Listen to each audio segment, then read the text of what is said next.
Sarah Winters had been working at the Philadelphia Historical Society for just over 3 months when she discovered the photograph.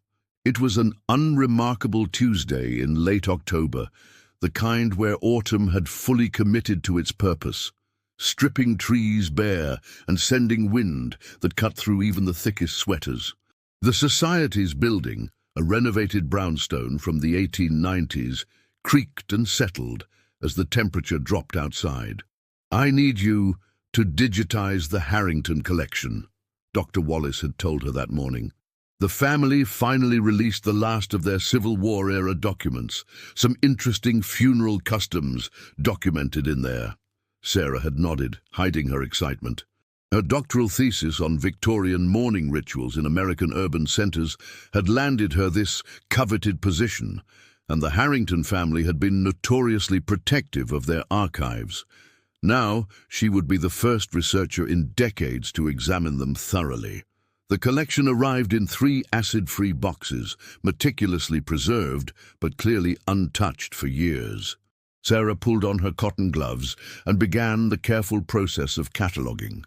The first box contained the expected items: letters of condolence, receipts for funeral arrangements, a ledger detailing the cost of a wake held in 1863, following the death of Colonel James Harrington at Gettysburg. It was in the second box that she found the photograph. Unlike the other items, this one was sealed in an envelope marked only with a date, October 17th, 1865. The photograph itself was a typical post-mortem portrait, common for the era. A young woman laid out in her casket, dressed in her finest clothes, her hands folded peacefully over her chest. Elizabeth Harrington, according to the small card attached to the back, aged 19 years. Sarah had seen hundreds of such photos in her research. Death photography had been a standard practice in the 19th century, often the only photograph families would have of their loved ones.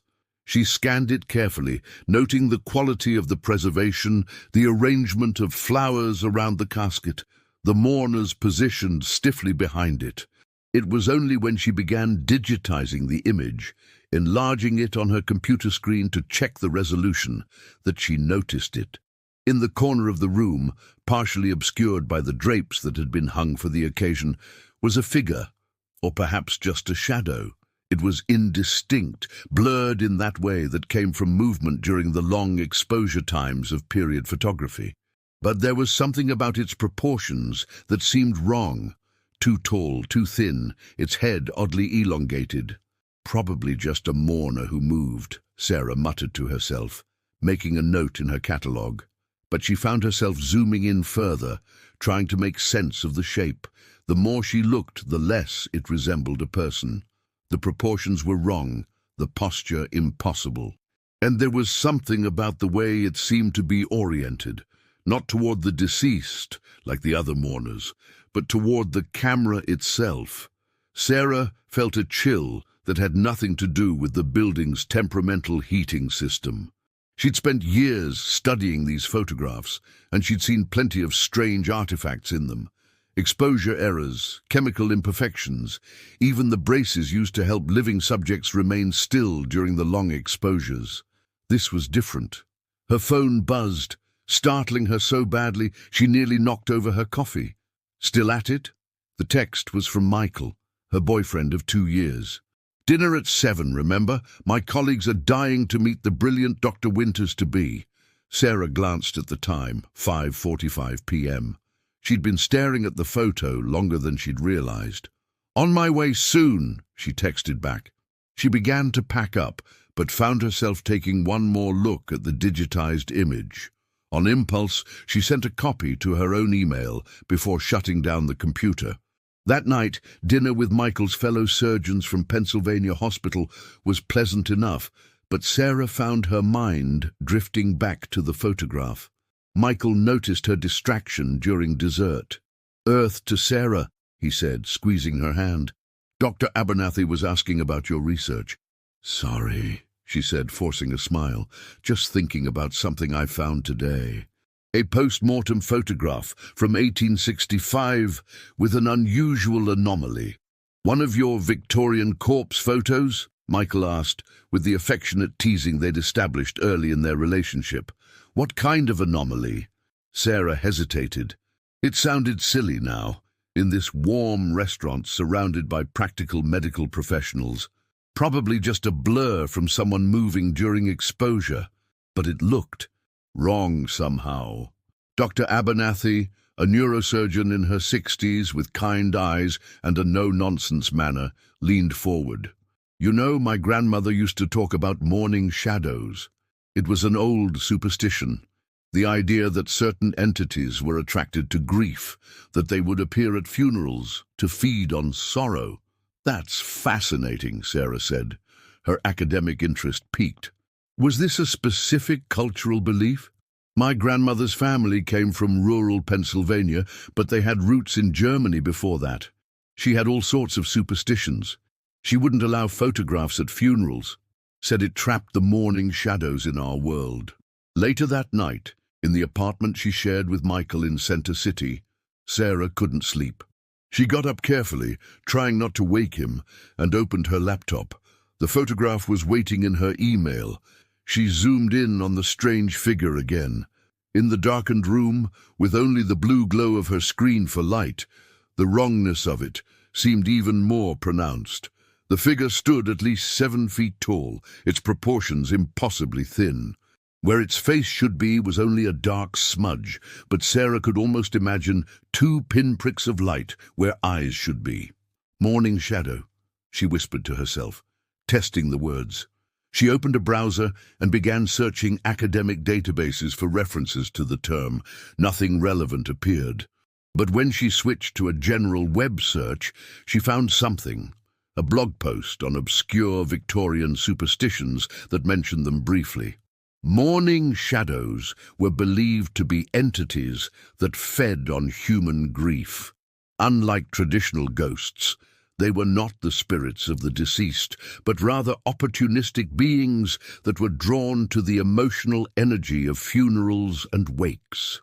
They were particularly feared because they were said to attach themselves to mourners who were experiencing especially profound grief, following them home and gradually draining their will to live. Sarah frowned.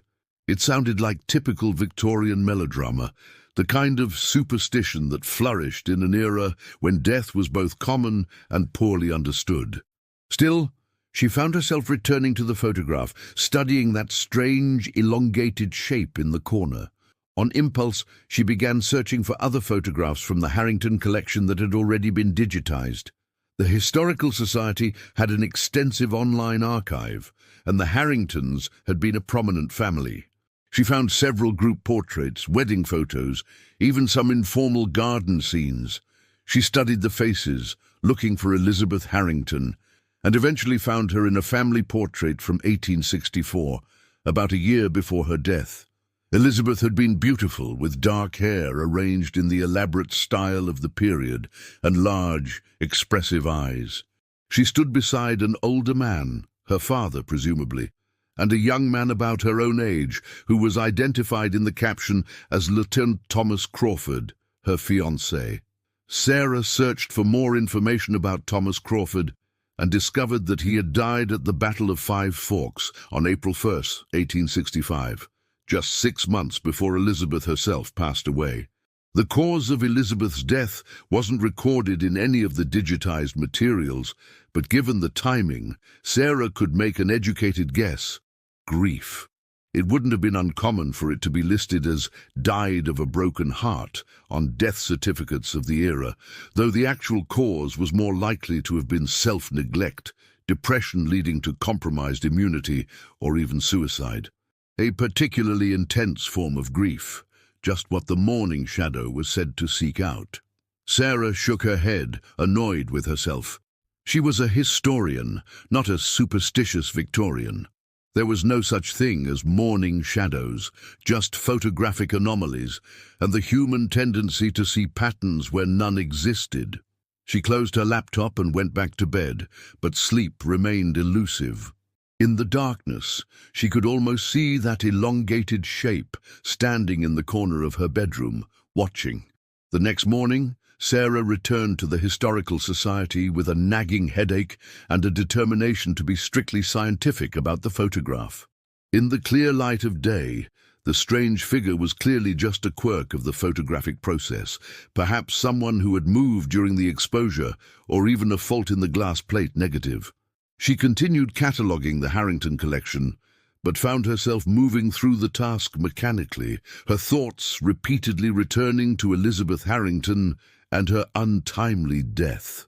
In the third box, she found Elizabeth's journal, its pages filled with a neat, sloping handwriting. The entries stopped abruptly in late September 1865, less than a month before her death.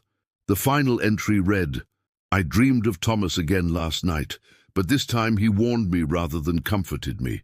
Something follows me," he said. "Something that is not me, that wears my shape but is not me. I woke to find the room colder than it should be, and had the distinct impression that someone stood in the corner watching. Father says I must stop this morbid obsession, that I will make myself ill with grief. But how can I explain that it is no longer grief that keeps me awake, but fear?" Sarah felt that same chill again. She closed the journal carefully and added it to her catalogue, making a note to herself to come back to it for her research. It was a valuable first-hand account of mourning practices and beliefs, nothing more. But as she worked through the rest of the collection, she found more disquieting items. A letter from Elizabeth's lady's maid to her own sister, written after Elizabeth's death. Miss Elizabeth spoke often in her final days of a figure that followed her, that stood in corners watching. The doctor says it was brain fever from excessive grief, but I have seen it too. A tall, thin shadow that vanishes when directly observed. I have given my notice to Mr. Harrington. I cannot remain in that house. And most disturbing of all, a note from the photographer who had taken the post-mortem portrait, addressed to Mr. Harrington. "Sir, upon developing the plates from Miss Harrington's funeral, I observed an anomaly that I cannot explain. There appears to be a figure in the corner of the room that I do not recall being present during the sitting. I have checked my equipment thoroughly and can find no fault that would explain this aberration. I thought you should be aware, though I hesitate to deliver the final prints with this imperfection. Please advise on how you wish me to proceed." Sarah sat back, trying to process what she was reading. It seemed that multiple people had observed or sensed something unusual surrounding Elizabeth's death, something that had manifested in the photograph Sarah had found. "Just a Victorian ghost story," she told herself firmly. "Mass hysteria combined with grief and the general high mortality of the era." But even as she said it, she didn't quite believe it. There was something about the consistency of the accounts, the specific details that aligned not just with each other, but with that strange figure in the photograph. She worked until late again, losing track of time as she carefully documented each item in the collection. It was past 7 p.m. when she finally packed up to leave. Dr. Wallace had already gone home, and the security guard, Joe, was making his first round of the evening. "Working late again, Dr. Winters?"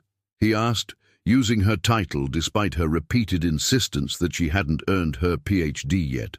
"Lost track of time," she admitted. "The Harrington collection is fascinating." "Ah, the Harringtons," Joe nodded. "Old Philadelphia money. Their house still stands, you know, over in Society Hill. It's a museum now, I think." Sarah hadn't known that. "The Harrington House Museum. That's the one. Been there a few times. Spooky old place.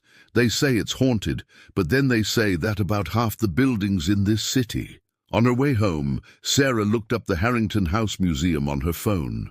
It was indeed the preserved mansion of the Harrington family, maintained as an example of high Victorian architecture and furnishings.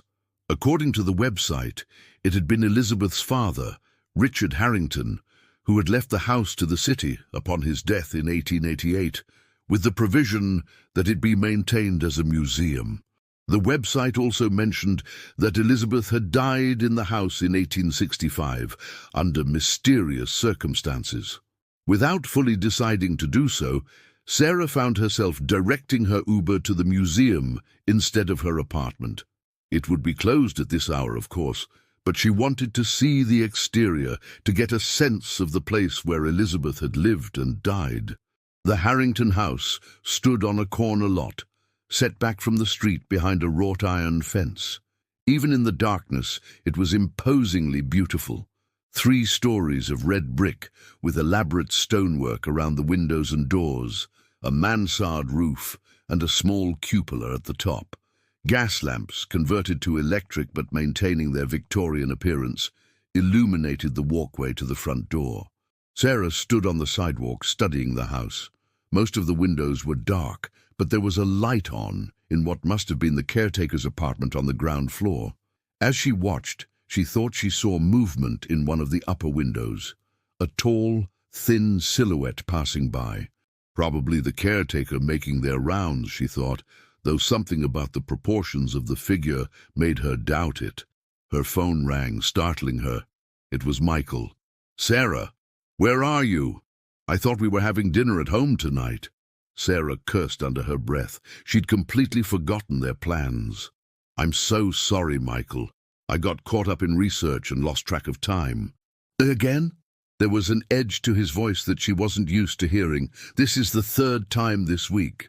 "I know, and I'm sorry. I'm heading home now." There was a pause. "Are you okay, Sarah? You've seemed distracted lately. More than usual, I mean." "I'm fine," she said automatically. "Just very engaged with this new collection. It's exactly in line with my thesis research." "If you say so." He didn't sound convinced. "See you soon." As she put her phone away, Sarah took one last look at the Harrington house. This time, she was certain she saw a figure in the upper window, tall and impossibly thin, its elongated head tilted as if looking directly at her. She blinked, and it was gone. "Time to go home," she muttered to herself, hurrying back to where her Uber waited. And time to get some perspective. But as the car pulled away, she couldn't shake the feeling that something from that house had noticed her and was now aware of her interest. The dreams began that night. Sarah found herself walking through the Harrington house, but it was simultaneously familiar and wrong. Corridors stretched too long, ceilings rose too high, doorways narrowed to impossible dimensions. She was looking for something, or perhaps running from something. She couldn't be sure which. In what she somehow knew was Elizabeth's bedroom, she found a journal lying open on a writing desk. The pages were blank, except for a single line, written over and over in increasingly frantic handwriting. "It follows grief. It follows grief. It follows grief." Sarah turned slowly, certain that something stood in the corner of the room. The figure was exactly as it had appeared in the photograph. Impossibly tall and thin, its head elongated, its features indistinct except for 2 pinpricks of light where eyes should be. It didn't move, but she had the distinct impression that it was watching her, evaluating her. She woke with a gasp, her heart racing.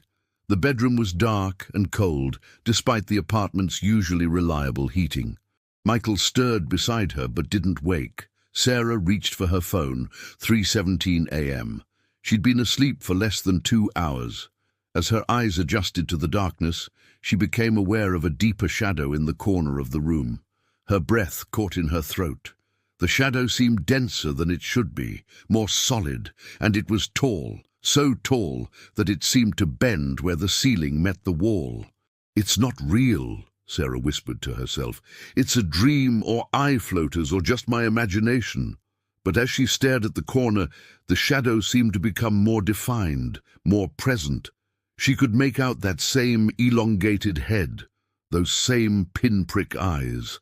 Sarah fumbled for the lamp beside the bed and switched it on. The corner was empty, just shadows cast by her bookshelf, nothing more. She let out a shaky breath and ran a hand through her sweat-dampened hair. "Sarah?" Michael's voice was thick with sleep. "What's wrong?" "Nothing," she said quickly. "Just a bad dream. Go back to sleep." But as she lay back down, she kept the lamp on, her eyes fixed on that corner of the room. The next day at the Historical Society, Sarah was distracted and jumpy. She'd had 3 cups of coffee to combat her sleepless night, and her hands shook slightly as she worked. Dr. Wallace noticed her condition when he stopped by to check on her progress. "Are you feeling all right, Sarah?" he asked, concern evident in his voice. "You look exhausted." "I'm fine," she assured him, "just staying up too late with research." Dr. Wallace nodded understandingly. "The Harrington collection is captivating, isn't it? I've only had time to review a fraction of it myself. Have you found anything particularly noteworthy?" Sarah hesitated.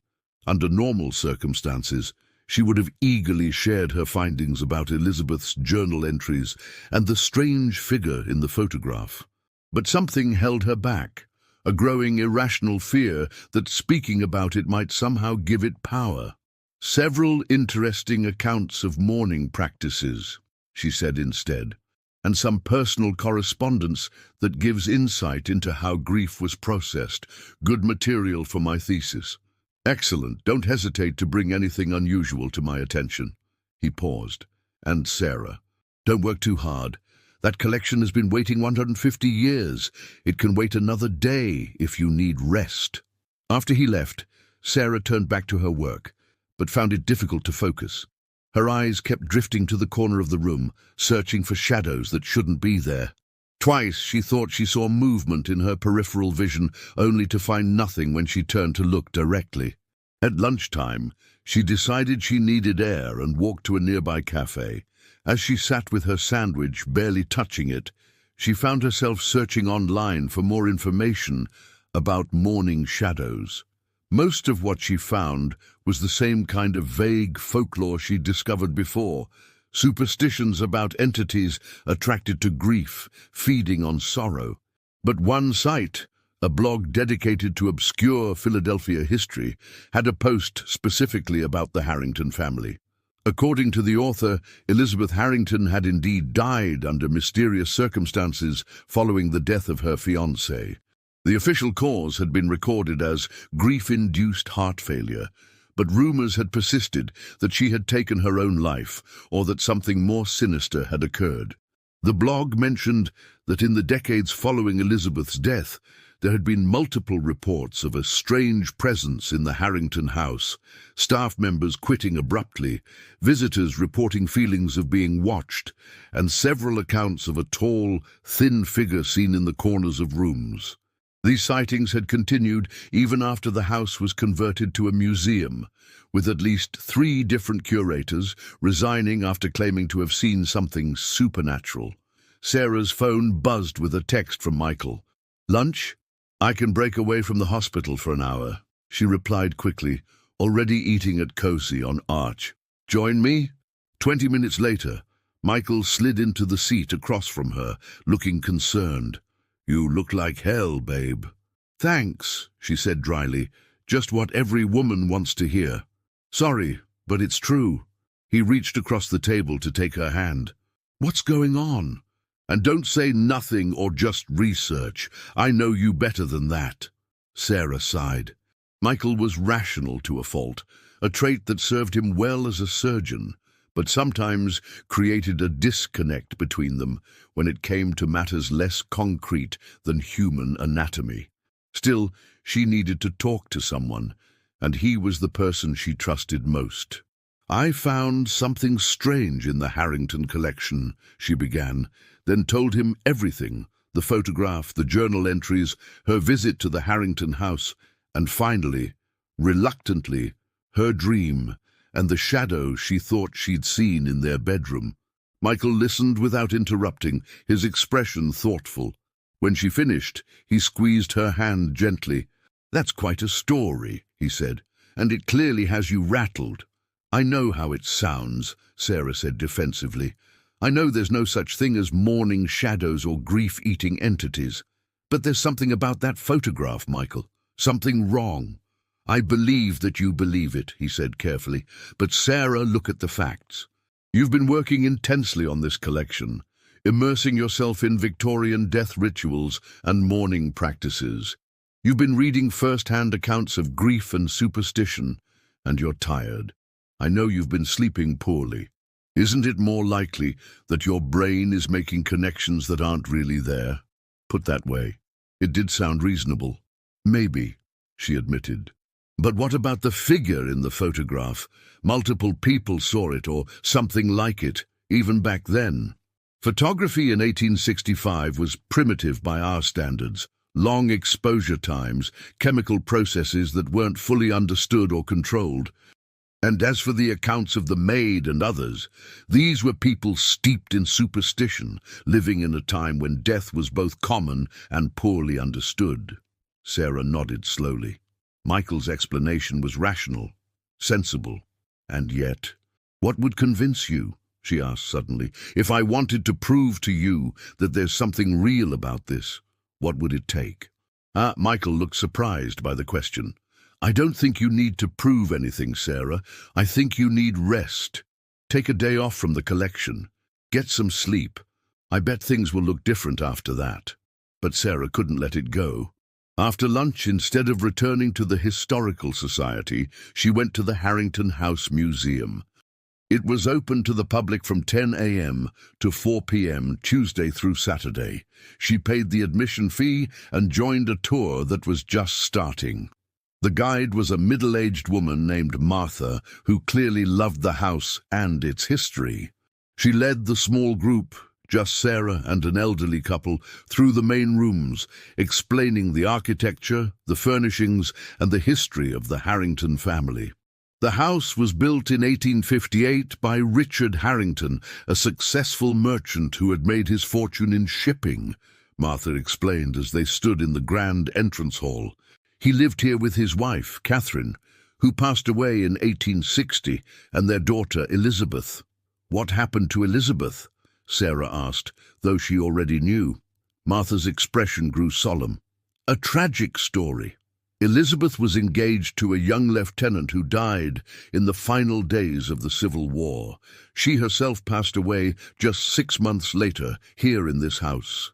Her father never recovered from the loss. He lived here alone until his death in 1888, when the house passed to the city.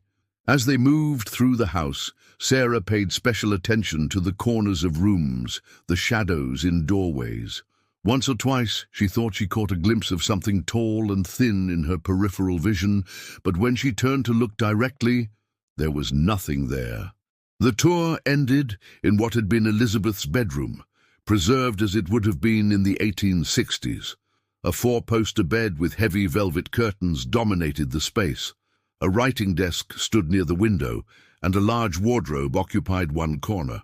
This is where Elizabeth spent her final days, Martha said.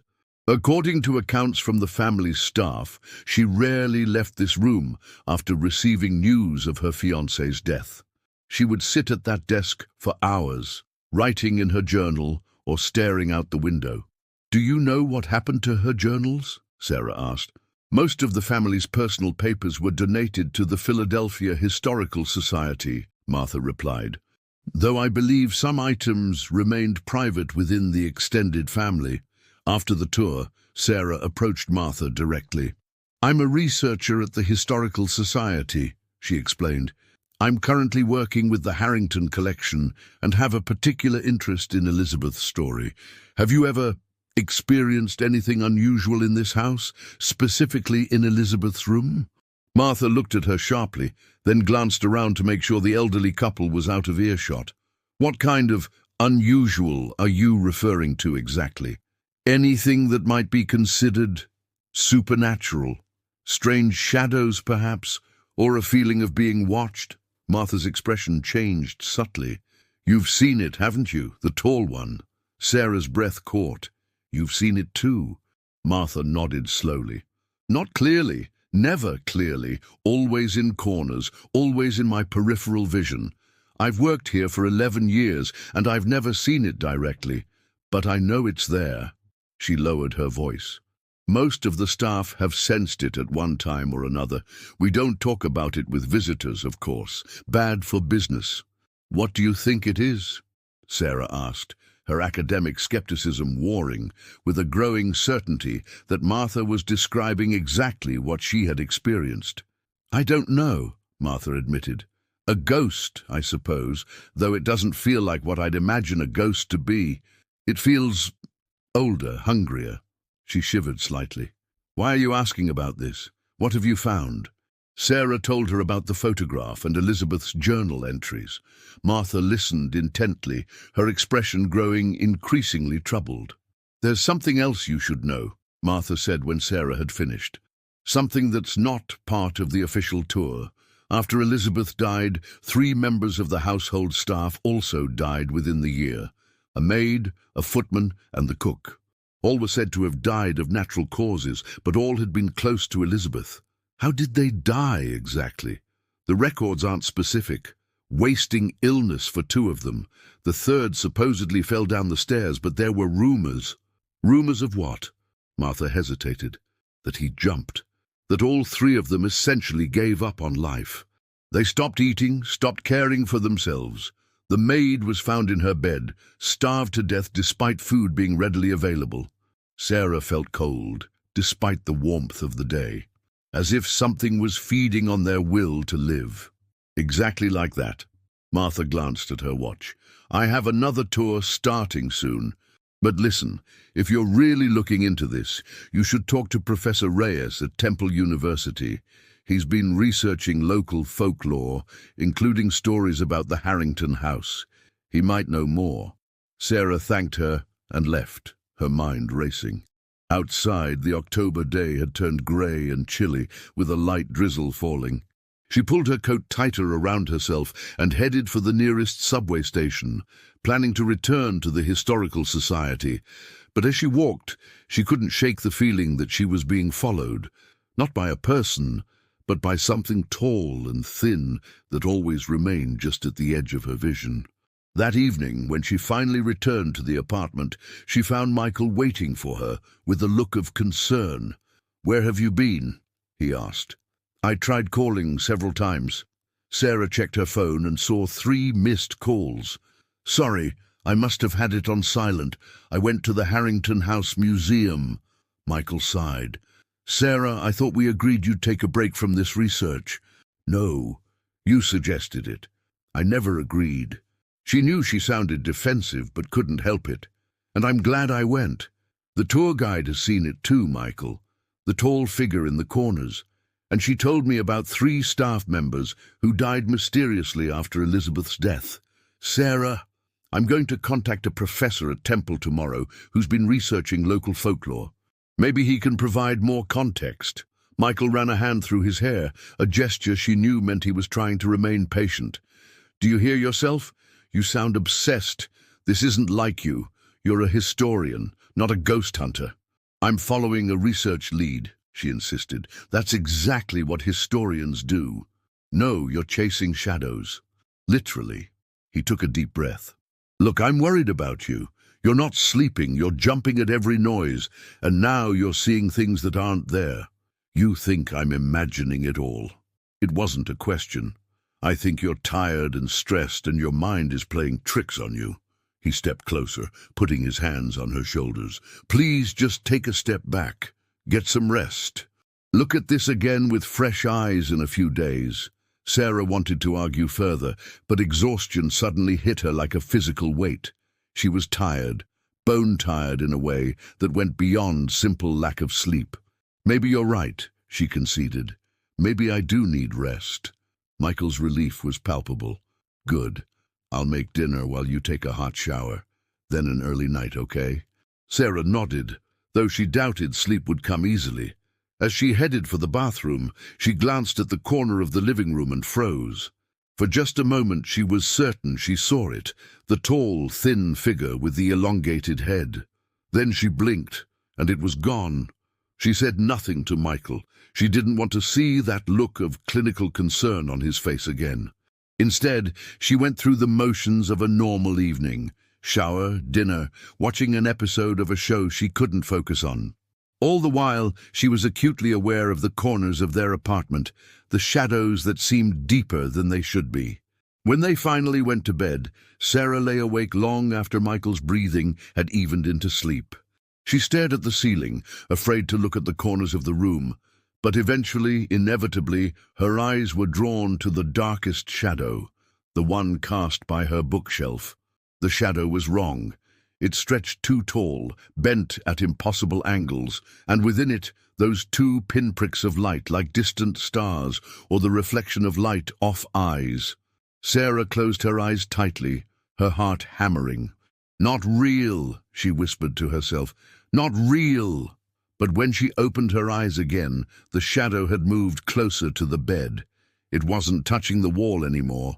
It stood free in the room, a three-dimensional darkness that seemed to absorb the dim light filtering through the curtains. Sarah tried to scream, but no sound came out. She tried to move, to wake Michael, but her body felt leaden, unresponsive. The shadow moved closer still, looming over the bed now. It bent down, that elongated head tilting as if in curiosity, the pinprick eyes fixed on her face. And then it spoke. Not aloud, but directly into her mind, a voice like dry leaves rustling or pages turning in an ancient book. "Your grief calls to me." Sarah jerked awake with a gasp, sitting bolt upright in bed. The room was normal, the shadows where they should be. Michael stirred beside her. "Sarah? What's wrong?" "Nothing," she said automatically, her voice shaking. "Just a nightmare." But as Michael pulled her close to comfort her, Sarah stared at the corner of the room, certain that something waited there, patient and hungry. The next morning, Sarah called in sick to the Historical Society. She hadn't slept after the nightmare, and exhaustion made her movements sluggish, her thoughts foggy. Michael had left early for his shift at the hospital, urging her to rest. Instead, she found herself researching Professor Reyes. He was easy enough to find. Dr. Eduardo Reyes, Associate Professor of Folklore and Mythological Studies at Temple University. His faculty page listed his office hours, Tuesdays and Thursdays, 1–3 p.m. It was Thursday. Despite her exhaustion, Sarah showered, dressed, and took the subway to Temple's campus. Professor Reyes's office was in a converted brownstone that housed the smaller humanities departments. She arrived just after 1 p.m. and found him available, no other students waiting to see him. "Dr. Reyes," she said, knocking on the open door. "My name is Sarah Winters. I'm a doctoral candidate at Penn, and I was hoping to speak with you about your research on Philadelphia folklore." Professor Reyes was a man in his 50s with salt and pepper hair and warm brown eyes behind round glasses. He smiled and gestured to the chair across from his desk. "Of course, Ms. Winters, what specific aspect of my research interests you?" "I understand you've studied legends associated with the Harrington house," Sarah said, getting straight to the point. The smile faded slightly from Professor Reyes's face. "Ah, the Harrington house. Yes, I've done some work on the stories surrounding it. May I ask what your interest is?" Sarah hesitated, then decided on honesty. "I'm a researcher at the Philadelphia Historical Society, currently working with the Harrington family collection. I've come across some unusual elements related to Elizabeth Harrington's death in 1865, specifically references to what some called a mourning shadow." Professor Reyes went very still. "I see." He studied her face carefully. "And have you encountered anything yourself while working with these materials?" The question caught Sarah off guard. "What do you mean?" "Ms. Winters, people don't usually seek me out regarding the Harrington house unless they've had an experience that conventional explanations can't account for." Sarah swallowed hard. "I found a photograph," she said slowly. "A post-mortem portrait of Elizabeth Harrington.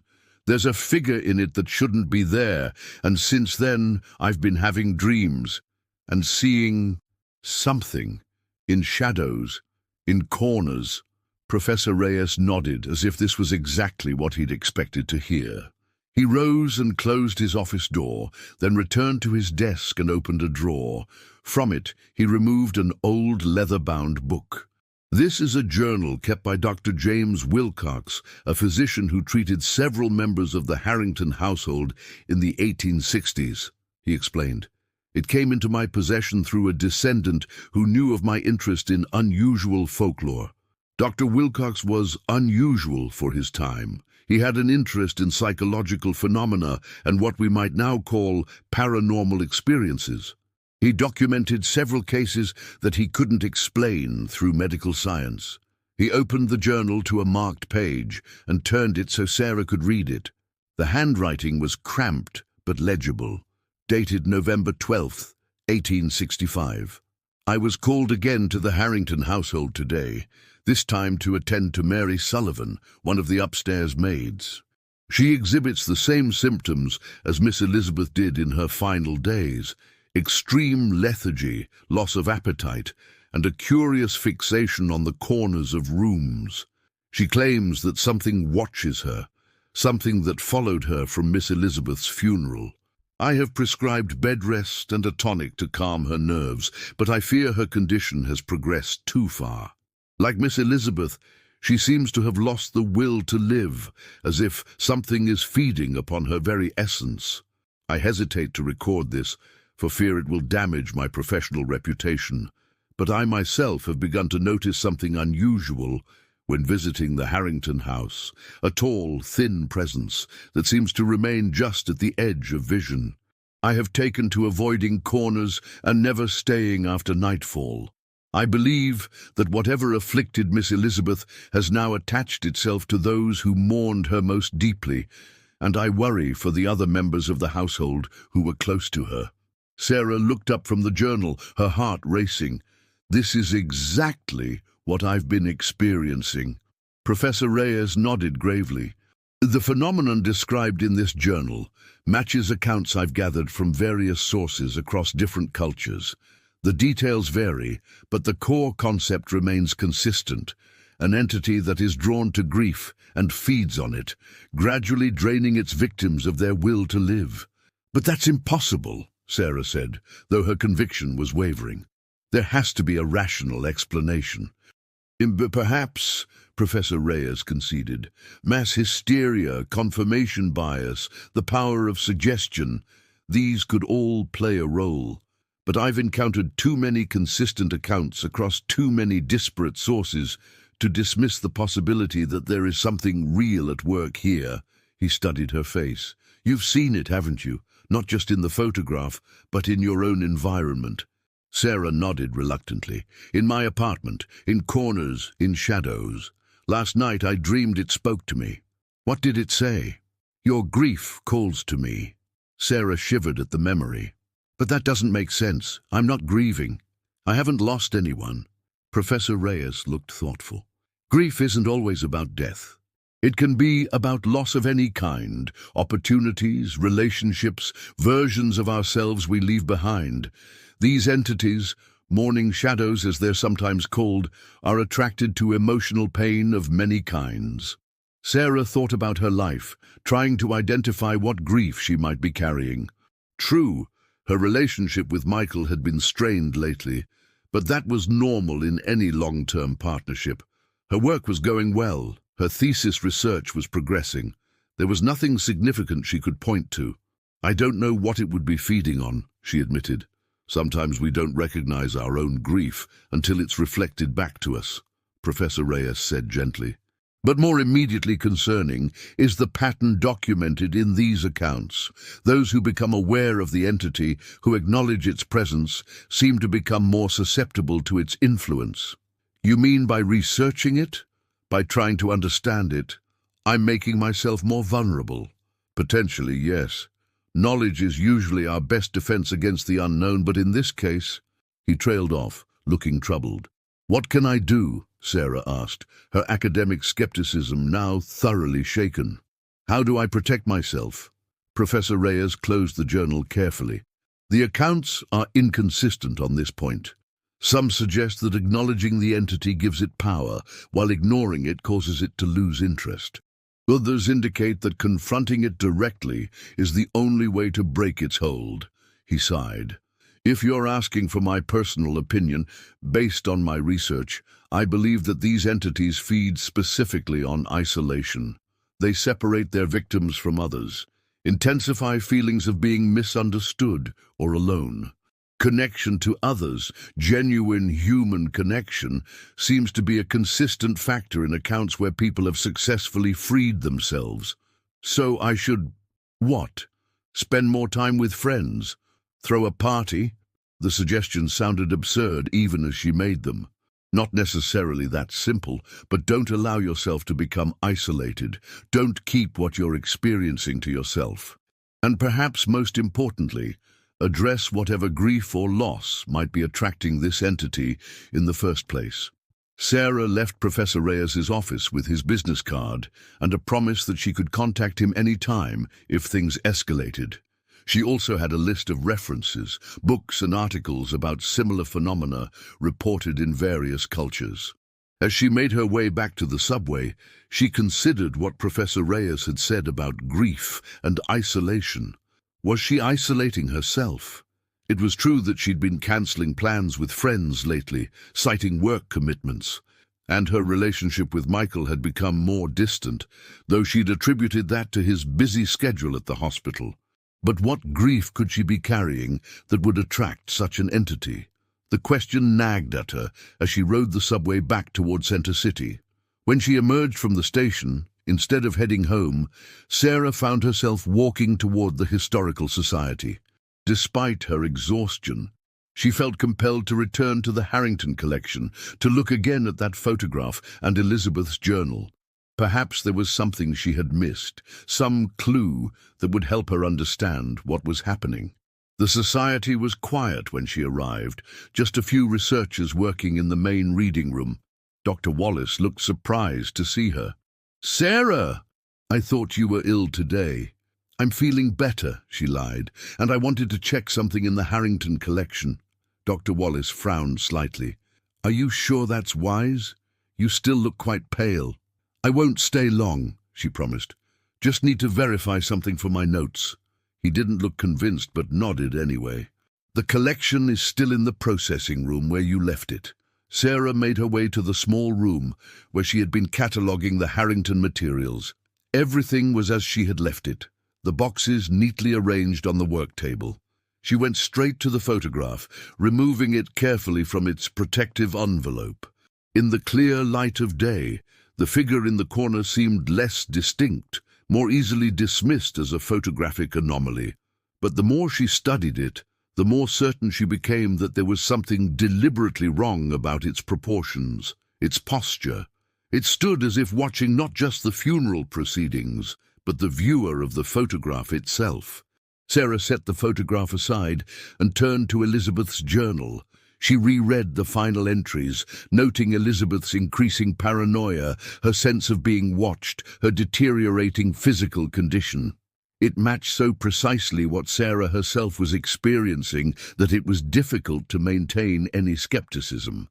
As she read, Sarah became aware of a subtle change in the quality of light in the room.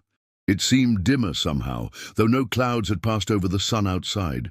The corners of the room appeared darker, more shadowed, and in the deepest shadow, just at the edge of her vision, she thought she detected movement, something tall and thin, watching. Sarah's heart began to race. She forced herself to keep her eyes on the journal, not to look directly at the corner where she sensed the presence. Professor Reyes had said that acknowledging the entity might give it power, but ignoring it might cause it to lose interest. But the sense of being watched grew stronger, more oppressive. The air in the room felt heavier, colder. Sarah's hands began to shake, making the pages of the journal tremble. "Not real," she whispered to herself. "Not real." But even as she said it, she knew she was lying to herself. Whatever was happening, whatever was watching her, it was real, at least in its effects on her. Her exhaustion, her fear, the strain on her relationship with Michael, these were real consequences. Sarah closed the journal abruptly and began gathering her things. She needed to leave, to get away from the Harrington materials and back to the safety of her apartment. But as she stood, a wave of dizziness washed over her. The room seemed to tilt and spin, and for a moment she thought she might faint. She grabbed the edge of the table to steady herself, and as she did, she looked directly at the corner where she had sensed the presence. It was there, the tall, thin figure with the elongated head, its features indistinct except for those two pinprick eyes. It wasn't hiding anymore. It stood fully visible, watching her with what she somehow knew was hunger. Sarah stumbled backward, a scream caught in her throat. She bumped into a shelf, sending several books crashing to the floor. The noise seemed to break the spell, and the figure faded back into shadow, though Sarah could still sense its presence. The door to the processing room flew open, and Dr. Wallace rushed in. "Sarah, what happened? I heard a crash." Sarah struggled to compose herself. "Sorry," she managed. "Got dizzy for a moment and bumped into the shelf." Dr. Wallace looked concerned. "You're as white as a sheet. I think you should go home and rest. Whatever you're checking can wait until you're feeling better." Sarah nodded, not trusting herself to speak further. As doctor, Wallace helped her gather her things. She avoided looking at the corner of the room, though she could feel the entity's attention focused on her like a physical weight. Outside, the late October day had turned prematurely dark, heavy clouds rolling in from the west. Sarah walked quickly, constantly fighting the urge to look over her shoulder. She pulled out her phone and called Michael, but it went straight to voicemail. He was likely in surgery. She thought about calling a friend, remembering Professor Reyes's warning about isolation, but couldn't think of who to call or what to say. How could she explain what was happening without sounding unhinged? By the time she reached their apartment building, it had started to rain, a cold, heavy downpour that soaked through her coat. She was shivering uncontrollably as she fumbled with her keys, dropping them twice before managing to unlock the door. Inside, the apartment was dark and empty. Sarah turned on every light, checking corners and shadows as she moved from room to room. There was no sign of the entity, but she could feel it, a presence just beyond the threshold of perception, waiting. She took a hot shower, trying to warm herself and calm her nerves. As the water ran over her, she thought about what Professor Reyes had said about grief attracting these entities. What grief was she carrying that she hadn't acknowledged? And then, standing there with the water running over her, Sarah suddenly understood. The realization hit her with such force that she gasped, bracing herself against the shower wall. 3 years ago, before she met Michael, Sarah had been pregnant. It had been unplanned, the result of a brief relationship that had already ended by the time she discovered her condition. She had made the decision to terminate the pregnancy, a choice that had felt right at the time, and that she had never openly regretted. But afterwards, there had been a heaviness that she had never fully acknowledged, a sense of loss that she had pushed away rather than processed. She had thrown herself into her studies, started a new relationship with Michael, moved forward with her life without ever really addressing what had happened. It wasn't regret exactly. She still believed she had made the right decision for herself at that time. But it was grief, nonetheless, a mourning for a potential life, for a path not taken. She had never allowed herself to feel it fully, to acknowledge it even to herself. "That's what it's feeding on," Sarah whispered, the water mixing with tears she hadn't realized she was crying. "That's the grief it found." She turned off the shower and dried herself mechanically, her mind racing. If that was indeed the grief attracting the entity, then addressing it might be the key to freeing herself from its influence. But how did one address a grief that had been buried for so long? Sarah dressed in warm clothes and made herself tea, trying to think clearly despite her exhaustion. She considered calling Michael again, but hesitated. She had never told him about the pregnancy. It had happened before they met, and it had never seemed relevant to their relationship. Would telling him now help, or only create more complications? As she sat with her tea, staring into space, Sarah became aware again of that feeling of being watched. The corner of the living room seemed darker than it should be, deeper somehow, as if it extended beyond the physical constraints of the apartment. And within that darkness, she could make out the now familiar silhouette. Impossibly tall and thin, its head elongated, those pinprick eyes fixed on her with hungry intensity. "I see you." Sarah said aloud, her voice shaking but determined. "I know what you want. You're feeding on my grief, on my pain, but I won't let you." The figure didn't move, but Sarah had the distinct impression that it was listening, evaluating. The air in the apartment grew colder, and Sarah pulled her cardigan tighter around herself. "I know what grief you found in me," she continued. "I know what pain you're using, but I'm going to face it now. I'm going to process it properly, and then you'll have nothing left to feed on." The darkness seemed to pulse, to deepen.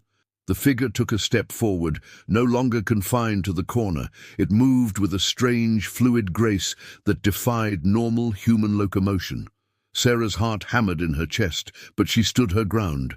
"You can't have me," she said, her voice stronger now. "I won't let you isolate me. I won't let you drain me like you did Elizabeth." At the mention of Elizabeth's name, the figure paused.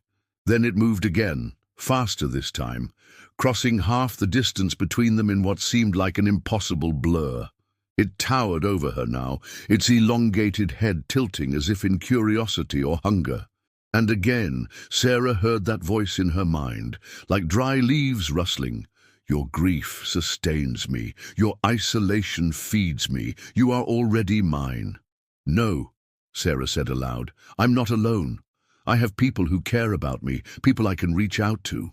As if in response to her words, her phone rang. Sarah glanced at it, Michael calling. She reached for it, but before she could answer, the figure moved again, impossibly fast, and suddenly stood between her and the phone. The air was frigid now, Sarah's breath visible in front of her face. The entity loomed over her, those pinprick eyes seeming to grow larger, drawing her in. Sarah felt a wave of exhaustion so profound that her knees buckled. She sank to the floor, her vision narrowing, darkening at the edges. "Leave me alone," she whispered, but the words had no strength behind them.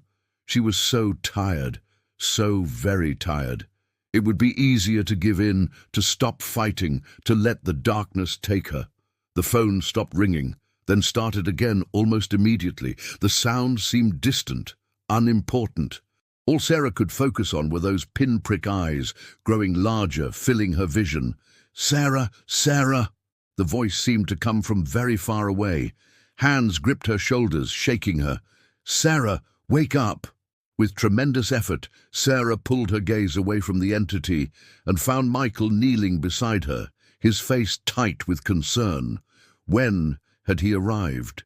She hadn't heard him enter the apartment. "Michael?" Her voice was weak, barely audible. "What happened? I've been calling for hours. When you didn't answer, I got worried and came home early." He touched her face. "You're freezing. How long have you been sitting on the floor?" Sarah looked past him to where the entity had been standing. The corner was empty now, just normal shadows. But she could still feel its presence, receded but watching, waiting. "I don't know," she admitted. I think I almost fainted." Michael helped her to the couch, wrapping a blanket around her shoulders. "Sarah, this has gone far enough. You're making yourself ill with this obsession. I'm calling Dr. Chen." Dr. Chen was Michael's colleague, a psychiatrist at the hospital. Sarah shook her head. "I'm not crazy, Michael. I know what's happening now. I know what it's feeding on." What is feeding on?" Michael asked, his voice tight with frustration and worry. "Sarah, there is no it. There's no morning shadow or grief-eating entity. This is a delusion brought on by exhaustion and stress." Sarah looked at him, really looked at him. He was scared for her, she realized. He thought she was having some sort of breakdown, and maybe from his perspective, that's exactly what it looked like. "Michael," she said carefully, "there's something I never told you, something that happened before we met." And there on the couch with Michael beside her, Sarah finally told the story she had kept buried for 3 years. She told him about the pregnancy, the decision she had made, and the grief she had never allowed herself to process. Michael listened without interrupting, his expression softening from concern to compassion. When she finished, he took her hands in his. "Why didn't you tell me this before?" he asked gently. "It didn't seem relevant. It was in the past, before you. And I didn't want you to think... No, she trailed off, not sure how to finish that sentence. Think what? That you had made a difficult choice in difficult circumstances? That you had carried a grief I didn't know about? He squeezed her hands. Sarah, nothing about this changes how I feel about you. I just wish I had known, so I could have supported you better. Tears filled Sarah's eyes. I should have told you. I should have told someone. Maybe if I had processed it properly, talked about it instead of burying it, this thing wouldn't have found me. Michael clearly still didn't believe in the entity, but he nodded anyway. Maybe talking about it now is what you need. Maybe that's why this has all come up, your mind's way of telling you it's time to address something you've been avoiding. Sarah leaned against him, suddenly exhausted beyond words. Will you stay with me tonight? Don't leave me alone. Of course, Michael promised. I'm not going anywhere. That night, for the first time in days, Sarah slept deeply and without dreams. Michael held her close, his presence a bulwark against the shadows. Once, in the darkest hour before dawn, she half woke and thought she saw the tall figure standing in the corner of the bedroom, watching. But it seemed less substantial somehow, less present. You're losing your hold on me, Sarah thought drowsily before drifting back to sleep. I'm not alone anymore. I'm not hiding my grief anymore. The next morning, Sarah woke feeling more rested than she had in days. Sunlight streamed through the windows, and the apartment felt normal again. No cold spots, no shadows deeper than they should be. Michael was already up, making coffee in the kitchen. She could hear him humming tunelessly, a habit that usually made her smile. But as she lay in bed, savoring the momentary peace, Sarah knew the entity wasn't gone. It had receded, weakened perhaps by her acknowledgement of her grief and her connection with Michael, but she could still sense its presence, distant now, but watching, waiting for her to be vulnerable again. She thought about Elizabeth Harrington, about the staff members who had died after her death. They had all been isolated in their grief, with no one to help them process it, no one to stand between them and the entity that fed on their pain.